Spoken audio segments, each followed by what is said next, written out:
سهرة غير شكل، سهرة غير شكل، سهرة غير شكل مع رياض كرم.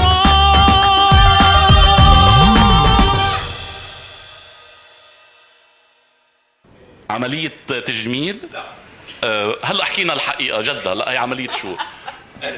بدك تعطيه الميكروفون بليز. عملية قلب مفتوح. خلينا يحكي على هيدا أفضل. أنا الصوت عندي شوي. عملت عملية قلب مفتوح منفختي. نعم. هيدي من قريبا يعني من جديد؟ لا ده صار 5 سنين. عامل عملية قلب مفتوح. ايه سلامة قلبك. طيب استاذنا شو سر جمالك؟ يلي بضل شارق على طول. أنا قبل ما تفوتي على جماله، شو اللي تعب لك قلبك لوصلك تعمل عملية قلب مفتوح؟ هل بتدخن؟ تلاميذي أكتر شيء. ما بتدخن كنت يعني؟ لا. القدم تلاميذي القدم، الرياض أول واحد منهم كانوا يفعلوا عملت لي لك أول وجع قلب يمكن. ايه. بس خبرني، ما كنت تدخن بالمرة بحياتك؟ مش الشباب كانوا يوجعوا لي قلبي، بنات. بس بنات هديك الفترة مش مثل بنات اليوم. بنات اليوم هلا إذا بنعمل كزدورة بالسيارة بنلاقيهم هونيك مطرح ما في نايتات عمرها 14 و15 عم بتدخن وعم تشرب الساعة 3 4 بعد نص ليل. هيدا ما كان جيلنا نحن، هيدا جيل اليوم. لا ايه هولي مش حلوين. جيل نايلون هيدا. هولي مش حلوين. مش مع هالحرية هالقد. أنا لا. في ناس اجوا من أمريكا واجوا من دول أوروبية قالوا لي نحن ما شفنا هالشي هونيك. شافوه هون؟ نعم. هون اوفر دوز، يعني عم بيقلدوا الغرب بس بطريقة هن ما بيعملوها هيك، بيعملوها عن حكمة هونيك مش هيك. معقولة. معقولة. في لهم حدود القصة. يعني البنت لما بدها تكون 13 و14 سنة وأهلها تركينا الساعة 4 بعد نص ليل، يعني بده يكونوا مثلها هن كمان. يعني هولي مش منا ولا بيقربونا ولا بينسبونا. بس صار نسبتهم كبيرة بلبنان. العتب على مين؟ إذا بدك توجه صرخة للأهل. نعم. شو بتقول لهم؟ أنت كوالد وربيت عائلة كبيرة لهاللي عم يتجوز عن جديد هلا، طب ما يطلع أولاده هيك؟ اللي عم يتجوزوا عن جديد منقول لهم اول شيء مبروك. مبروك. ايه قدروا اول شيء، قدروا بهالزمن اللي كله ما في مصاري ما حدا قادر يتجوز اصلا. بس ليه على طول عم بتحطوا الحق على الاهل؟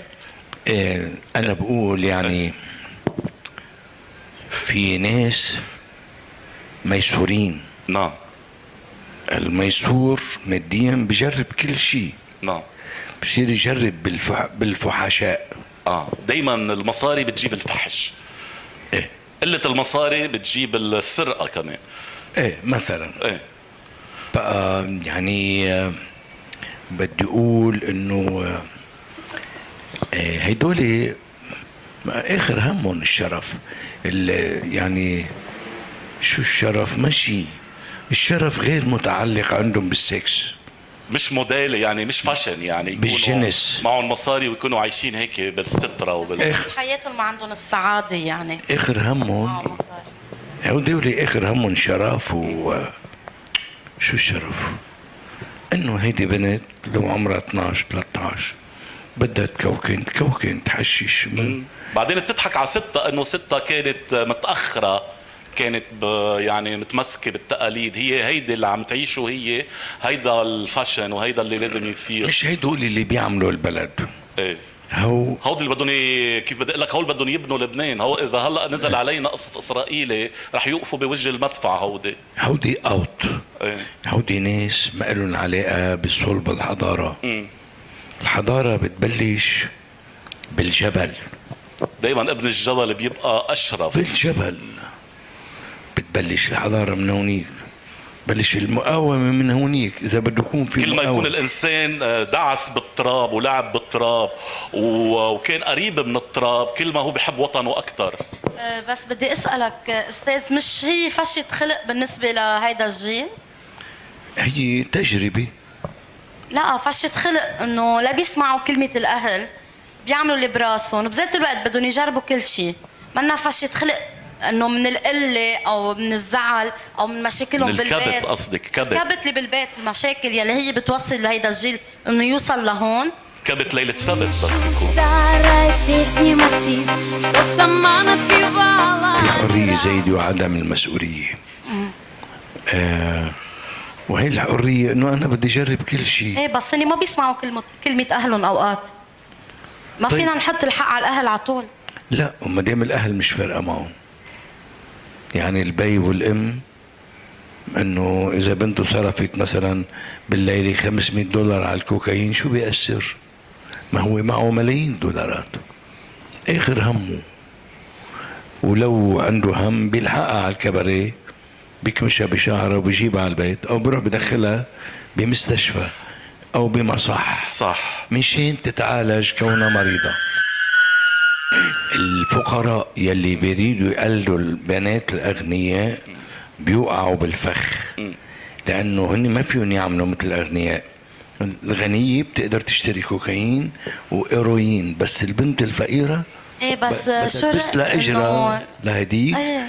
بدها تبس لها اجرها وبعدين تنتقل من اجر رفيقتها الغنيه لاجر اللي بيبيع المخدرات. بتتلحوس له اجره بيحط المخدرات على صبيع اجرايه تعي شميهم من هون بتروح بتشمهم مثل الكلبه لانه هيدول ناس من شان الاستهلاك. الفقراء للاستهلاك. بس في بنات كمان بيتحملوا المسؤولية من صغر بيضطروا انه في عائلة وراهم بدهم يعيشوهم فبيضطروا انه كمان هن يتصرفوا باشياء غير لائقة لان تعرف انه بلبنان صار العاطل عن العمل والما في شغل والبنت اللي مش معلمة ما لها محل واللي بتكون يعني بحاجة انها هي مثلا تعيش امها او اخواتها بيكون مثلا بيها ميت او ارملة او شيء فبتضطر هي كمان توصل لهيك محلات. انت عم تحكي عن موضوع كثير موسع ومعقد. هلا كيف وصلت الوحده لتعمل شرموطه ما منحكمها بس مهضوم بيك بس وصلت بيحكي بيطلعوا حلوين وصلت لهالمرحله. نحن ما عم ندينا بس انه تجي وحديه تقنعني انه لازم هي تروح تشرمت للطعمه اما هيدا شيء انا شخصيا ما بقبله. واذا بدها طعمه اما من وراء من مال حرام من وراء لقمه شو بسموها اللقمه المره هاي السلام عليها وعلى امها.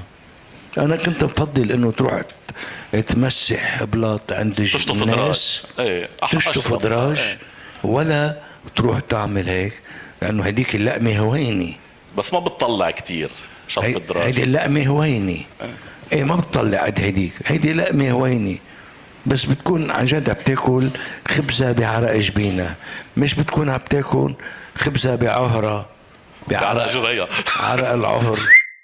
يعني نحن بمجتمع شرقي ما حدا احلى من حدا. كله هيدا نتيجة التعقيد. كله ناتج عن تعقيد. يلي بيغتصب مرأة او بيغتصب ولد هديك السنة واحد قتل بنته من هيدول الاغنياء تبع ما بعرف عنهم كان اشياء كهربائية وبدت دباس بعتقد مثلا.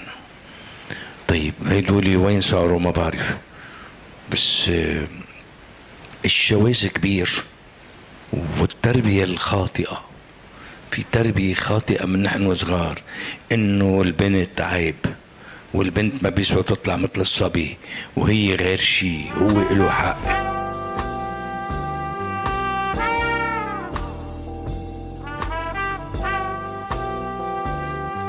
شو بترد على الشاب اللي بيقول لازم البنت تكون مثل الرجل تعيش حياتها قبل الزواج؟ أنا مع المساواة دون قيد أو شرط. مساواة مش مساواة بشغلة وغير مساواة بشغلة تاني. نعم ما في. هي بدها حريتها هو بده حريته وهي بدها حريتها. هو بيعاشر بيطلع بيسهر يلحق كمان.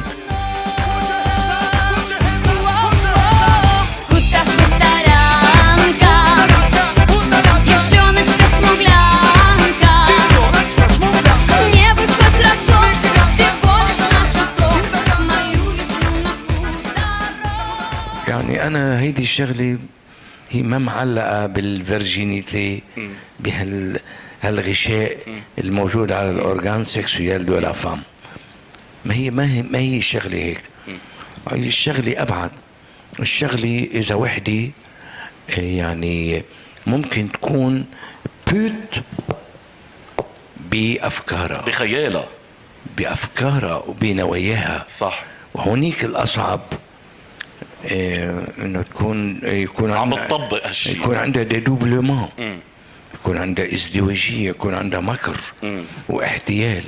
انا بفضل البنت اللي بتكون منا فيرج وصادقة وطيبة وكل شيء، من انه تكون وحدية بعدها فيرج ولكن في بقلبها شي 2000 شيطان وبتقلب 100 قلبي باللحظة. هيدول الخطرين. بس مش مع خيانة الرجل للمرأة بعد الزواج أو خيانة المرأة لزوجها. لا أنا ضد هذا الموضوع. يعني التزام الزوج بزوجته والتزام المرأة بزوجها.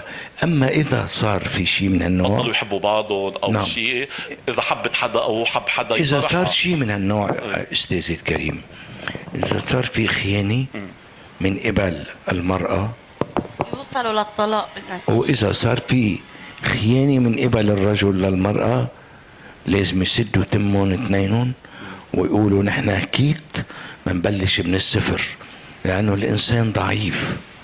الإنسان هو جبلة ضعف، منا قلوب مسكرة بقفولي. مرات الإنسان بيتعرض، لازم هو يسامحها وهي تسامحه. وإذا ما في بقى حل للنزاع اللي عم بيصير، أفضل الطلاق ساعتها. إذا ما في حل بس لازم يكون في التزام. نعم. يعني أنا ملتزم بمدامتي، نعم، ملتزم فيها شو ما صار، لازم أعرف إنه في التزام. أنا كرجل مسيحي في التزام مسيحي حتى الموت. شو ما صار العيلة إلي عيلتي. بس إذا بدنا نطبق الدين المسيحي الصح، نحن عنا لا تزني، نعم. لا تشتهي. أكيد. يعني اللي قلتن سماح للمرأة قبل الزواج، هيدا بديننا غلط. نحن هو بده يسامحها إذا هو مغلط وهي مغلطة كيت. فإذا نحن لا مثل ما هو الرجل بحق له، يغلط إذا بدنا نمشي بالدين المسيحي هو ما الصح، لازم يغلط. لا الرجل بحق له ولا المرأة. ما حدا بحق لهم، بس ما حدا معصوم. حتى ممنوع النظر حتى والاشتهاء مزبوط، بس ما حدا معصوم.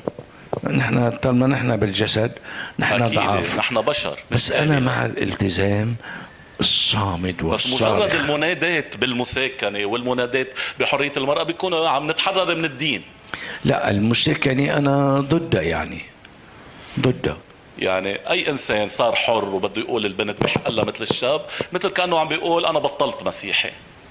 المساكنة ضد الدين المسيحي. أنا كل شيء ضد الدين المسيحي أنا ضده إذا الله بيقدرني، بس مش معنى ذلك إنه أنا قديس ومعصوم عن الخطأ. أنا طالما أنا بهذا الجسد أنا متعرض للخطأ وأنا ضعيف جدا. اليوم جداً. عم نحس أستاذ منير رجع أستاذ وعملنا محاضرة وعم بيعلمنا الأصول. يا حبيبي. حبيبي أستاذ منير، أنا بتمنى لك الصحة وإن شاء الله عملية القلب تكون هيدي عارضة هيك، ما يكون. لا الحمد لله أنا رجعت قويت 10 مرات. برأيك عملية القلب المفتوح بتجدد الحياة، بتعطي؟ نعم حسب الإنسان. كتير عملوها حسب الإنسان. نعم. بس انت أصارة مش من التدخين، ما كنت تدخن؟ لا ما دخنت ولا مرة بحياتك؟ لا، بس أنا مرقت بأزمات مأساوية كبيرة. توفي خيك كمان بطريقة مأساوية. 2. يعني بدنا نذكر كيف توفى خيك بطريقة انه بالغلط. آخر خي توفى بالغلط، أما عندي خيين كمان ماتوا بالحرب يمكن. هيدولي قتلون بالحرب، والله يسامح اللي قتلون. حياة مأساة على حياتك. قتلوا، وقفون على الحيط وقتلون. ما بحب لكم أكتر من الآج، ولكن هيدي مأساة كانت كافية لإلي تجرحني كتير. بهاللحظات اللي كانوا إخوتي عم بيفكروا فيها أعدموا. يعني هيدي مثل بيفكروا الأيام اللي عم نعيشها أنا. هلا، داعش وما داعش، عشتها أنت قبل بكتير. إيه طبعا كان في داعش بكل أيام وأيام زمان. بس مين كانت هالعناصر اللي نفذت هالحكم؟ إيه نعم رح فيك توجه اتهام لمين؟ طبعا هني عناصر الحركة الوطنية بما فيهم الإخوان الفلسطينيين وجيش لبنان العربي وجميع الأحزاب اليسارية المنضوية، هن اللي نفذوا هالحكم الغاشم نعم، بحق تحت لواء ما يسمى بالحركة الوطنية، اللي أنا اليوم محسوب عليها. نعم. أنا حاليا محسوب على الحركة الوطنية، ولكن عناصر من الحركة الوطنية نفذوا هالشي بإخوتي مسامحين من قبلي. الله انت يسامحهم. محسوب عليهم وسامحتهم، وأنا سامحتهم، وأنا ما حبيت تطلع منهم لانه عملوا هالشي؟ أبدا ما بطلع منهم. أنا يعني ما بطلع من يساريتي، علما بأنه أنا مني شيوعي، بس أنا بعتبر حالي رجل يساري أكيد. مش مع الدولة، مش مع الحكم يلي هو الحكم يلي هو صار لناس وناس، لمتسلطين بمصوا دم العالم. أنا ضد هذا الحكم. ولكن بدي أقول أنه نحن لازم نسامح من قلبنا. وأنا تعرضت لمغريات قتل، اخذ بطار أخوتي، ما أخذت بطارون، لأنه في الله بياخد بحق الناس كلها. ورجع قتل خيي التاني يلي هو فلقة روحي وعمري كلها، قتل بالصيد. وأنا سمحت القاتلين بذات الليل، ضليت أنا وياهم عادي جدا، لأنه هن انقتلوا بذات الوقت. يلي بيقتل بهيك ظرف بينقتل بذات اللحظة. إذا أنا مسيحي أنا بسامح، بس ان عندهم وقت ما دامهم بعدهم عايشين انه الله يسامحهم كمان. الله يسامحهم يا رب. يمكن يرجعوا يدخلوا السما اذا أكيد أكيد. وأنا بطلب من ربي إنه يسامحهم من كل قلبي. وظليت أنا والقاتلين كل الليل بالمستشفى مطرح ما كان أخي، وما حقدت عليهم، وبعرف إنه هذا الشيء رغما عنهم يعني صار. هدول ما إلي عليهم ولا إلي على القاتلين، على أخوتي أنا ما بحاسبهم. حسب سيدنا يسوع المسيح، من ضربك على الأيمن أدر له الأيسر. هون نحن بنثبت إنه نحن مسيحية أو لا. لا بدعي ولا بسب ولا، بس أنا طبعا كان جرح عميق عندي، وهيدا أكتر شيء اللي ألمني بحياتي. ان شاء الله حياتك اللي بدها تكمل تكون كلها سعاده بوجود بنتك الحبيبه ان شاء الله، بوجود نايا. ايه هي بتقلب حياتك فرح ان شاء الله يا رب. واكيد اي غلطه بتقترفها هي ما بتجرحني لإلي بالاول، وبتجرح عائلتها. عشان هيك نايا كثير واعيه وعارفه حالها لوين بدها تمشي. نايا ولا ناي؟ هي ناي، بس لا في حدا اسمه نايا بالفن. انت ناي واسمك فني، بس حلو كتير اسم ناي، لانه مثل ما قلت لها عزفك عن ناي هالحلو هالشجي خلق لك بنت من خلال اسمك. الاسم اللي اعطيتها اياه تاثرت وطلعت بتغني وبتحب الفن. مش بس هيك، هي جابلت شعور من هي وطفلي خلقاني ممثلة البنت، لانه الانسان بيخلق ممثل، بيخلق فنان، بيخلق عنده موهبه. مثلا نانسي فنانة خلقاني، بس أكيد أنه بعد لم تستغل مواهبها. صح. ناي خلقت ممثلة صح. من أول طلعتها على المسرح بتتعاطف، بنتي كانت تتعاطف معي، تتعاطف مع الممثلين، بتحس إنه في إنسانة كبيرة واعي شو عم بيصير، يعني بتكبر القلب. وممنوع بالفن، ممنوع الغلط، ممنوع الإنسان يزحط. زحط مرة وقع وكسر ضلاعه، مثل بريق بس ينكسر ما بيعود يطلع، لتلزق وبيضل الأثار. أكيد. بس دايما بين البي والبنت بيبقى في اشياء انت من جيل وهي من جيل. عشو مثلا تعطيه ملاحظات يخففها من شرقيته، من يعني في اشياء انت بتحبي تتمردي عليها، شو هي؟ بس خلي الميكروفون هيدا على القليله معه. هلا انت ما رح اقوله، رح تقول اني مثاليه، ولكن انا وعم بكبر كنت بنفس الوقت عم بحلل ليش عم يتصرف البابا بهالطريقه، ليه عم ياخد هالقرار بهيدا الموضوع بهيدا الشكل. كنت كتير عم بتحفظ على آرائي، ولا مرة جربت إني أتصادم معه أو شيء. أول شيء أنا بحترمه كتير وبحبه كتير، وفضله علي كبير بين جداً. الوالدة والوالد بمين متعلقة أكثر؟ بالوالد. أكثر من الوالدة. نعم، هي بكل صراحة. لأنه بعلم النفس بيقولوا دايما البنت بتتعلق ببيها، هيدي لها علاقة بفرويد إنه دايما الصبي بيتعلق بأمه أكثر والبنت بتتعلق ببيها. نعم مزبوطة هيدي، منه أنا بعرف من حالي، بس يعني حتى لما البنت بتجي لتتزوج بيها أكثر واحد بيغار عليها. ايه طبعا طبعا. البابا ما تركني بولا مرحلة من حياتي، ولا أنا ولا إخواتي، وقف حدنا وعلمنا وفرجينا الصح من الغلط. وأنا بقول لك بطريقة غير مباشرة من دون ما يعني يلقمني إياهم بالملعقة. طبعا غلطنا بمطارح، ما في حدا ما بيوقع أكيد. ولكن كان البي اللي عم يرجع يحتضن لما بعد عمر طويل نعم. الواحد بيموتوا أهله بيقول يا الله شو كانوا منيح أهلنا، وقت اللي كنا نحن نكسر البيت ونعصب ونقول لهم ما بدنا نعمل اللي عم بتقولوا لنا اياه، بنرجع بنقول كان معهم حق، لانه بنعرف ساعتها قد ايه نحن بس نخلف ونرجع نجيب اولاد قد ايه صعبه، قد ايه صعبه الواحد يجيب اولاد ويربيهم. صحيح. وانا كرمال هيك بقول هلا بهالوقت ان شاء الله اقدر ارد جميل ولو القليل، لو القليل بوجود الوالد. انا احيانا البي توفى، احيانا بشتهي هيك انزل بوس اجريها لامي الله يرحمه. بشتهي بوس لها اجريها، بقول قد ايه تعبوا هالاجرين وهالايدين، كل يوم بتشتغل بالبيت وبتطبخ وبتمسح وما بتقول اخ لنا، وبعدها بتفكر فينا مثل كانه اولاد صغار لحد اليوم. ما في مثل الام. صحيح، مثل الام وما في مثل البي. ليك انا برايي الدنيا ما بتكمل. سبحان الله، ليه الام هالقد الولد بيتعلق فيها؟ تخلص طفولته بس تموت امه، يعني ما يعني بس الام تموت بحس حاله كبر ختير خلص. ليك الام مصدر الحنان. ما هي الام بتلم، عرفت؟ مثل المثل بيقول. خاصة إذا كانت أم حنونة وعرفت كيف تزرع الحنان طبعا بأولادها، ومع طاقة تكون وضحت مزبوط صحيح صحيح. إن شاء الله هالجيل الجديد شوي يكون مثل أماتنا القديمين، لأنه ما عم نحس الأم مثل أم زمان.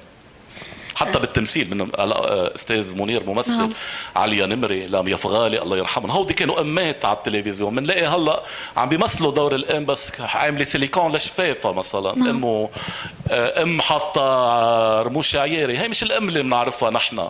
نحن بنعرف الام اللي هي هيك شكل ام، شكل الام المثاليه، ما عم نشوفها بقى. معقوله ام وعامله كل هالتجميل وهالسيليكون عندها وقت لها وقبل. عندها وقت. ايه في كتير هلا فنانات عم ينطلقوا جديد. انت قد ايه اسم بيك مع مسيرته الفنيه يلي هي كلها معطات، وبذات الوقت انه قد ايه اسمه مأثر على حياتك الفنيه، انه يسهل الامور، انه بيك معروف؟ اولا انا بفتخر بالوالد. وطبعا أنا كتير سعيدة إنه في عندي على القليلة حد سند لإلي، وحضرته خبرة قبلي بهيدا الوسط الفني. الحمد لله ثقتي بحالي كبيرة، ونيتي وإرادتي إنه أوصل كمان أكبر. ما بقلك انه الوجود الوالد كفنان ما بيساعدني. طبعا بيساعدني لانه هو نمالي شخصيتي، هو اللي خلق فيي روح الفن الحلوه، هو اللي عم بيوصلني اني نقي هيدا الكلام مش الثاني، عم بيقول لي هاي الكلمه بتنقيها هاي مش حلوه. بس مش معتمده طبعا، يعني بالنهاية الإنسان بدها تبين أعماله، وبده يبين الشغل على الصوت، وبده يبين المسيرة الفنية هي منها لوحدها رح تقفر فيما بعد إذا فعلا هالفنان هو جدير ولا بس طلع كأنه دعمي هيك، عرفتي؟ ايه بس اسمه قد ايه بيأثر اسمه على شغلك، انه يسهل لك الامور، انه بس يعرفوا حضرتك بنت الممثل والشاعر والكاتب، نعم. انه قد ايه اسمه ممكن يسهل لك المواضيع. الحمد لله بيي محبوب كتير من الناس بكل تواضع، وهيدا الشيء طبعا يعني بيقويني، بس انه لقلك بيفتح لي مجالات بهيدا العصر. صدقا صدقيني حتى الفنان الكبير ما عم ينظروا فيه، فكيف بالاحرى ولو كنت بنته انا هينه عم بشتغل انا من انتاجي الخاص، فما يعني ما فيني اقول لك انه فتح لي سهل لي، لا هي ذاتها. ولكن كان اكيد يعني في دعم وفي من محبه العالم لبيي، هي رح تخليهم يحبوني كمان إلي. بدنا نوجه تحيه لك استاذ توني. استاذ توني، اول شيء بدي اقول انك روحك حلوه، نفسيتك حلوه، هيك بتحسسنا بالطيبه بالصداقه، وهيدا اللي ما بيخلينا نقول ليش انت صديقه للاستاذ منير. باكل عم تاكل شيء. نحن بدنا نشكر ضيافة استاذ منير وضيافة السهر وضيافة العائلة كلها، لانه قدموا لنا هالطاولة الحلوة كمان. ففيك تلقمش، فيك تحكي انت عم تاكل، ما بيأثر، عذرك معك. بمسيكم جميعا، بنمثل المشاهدين كمان، وبدي اقول انه انا سعيد الليلة بمعرفتي فيكم، وعندي قناعة كبيرة انه كل ما تعرفت على شخص جديد كون عم بتعرف على الله اكتر، لانه الله منه بس ببيوت الحجر وساكن بالقلوب. هالسبب الليلة انا سعيد كتير بوجود حضرتك وبوجود كل شاعرتنا المستقبلية ومطربتنا المستقبلية. سعيد كثير أنا الليلة معكم. أشياء حلوة. جزاء الله خير.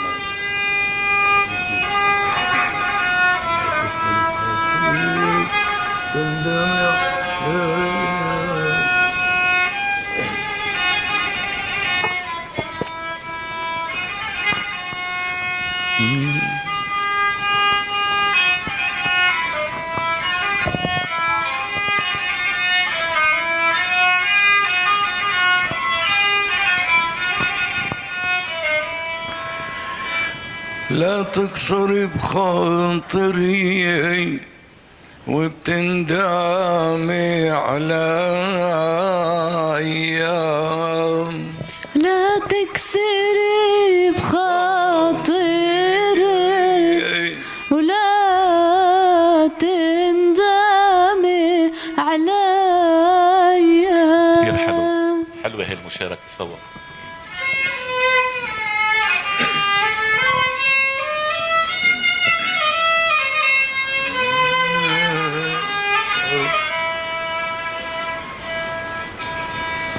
عالبير نشالي،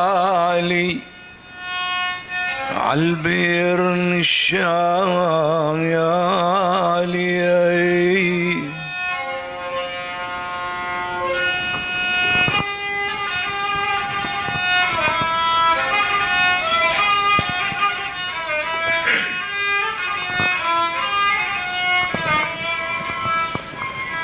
يا مزنرة بالقصب فوق القصب شالي،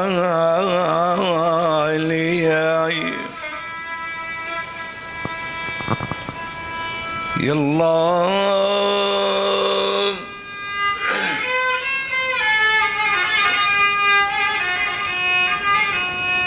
يلا يغيب القمر لا نسلمك حالي، وتكوني ليلي تعاتم وسرج مطفية، لا تكسري بخاطري وبتندمي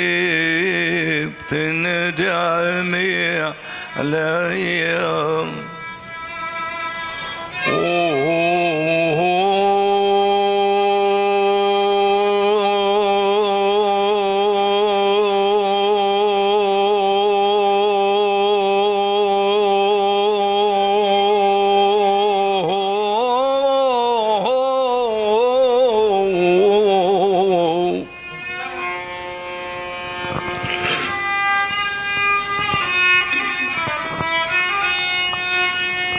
نحن زرعنا الدني عم طلنا العالي، حقلي ترابا غنية بستانها حالي.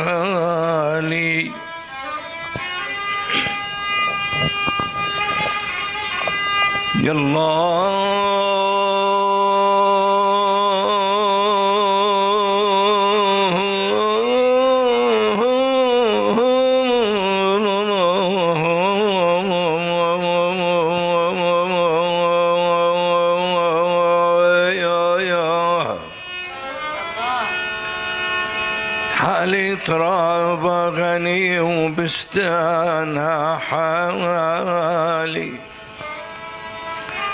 يا دار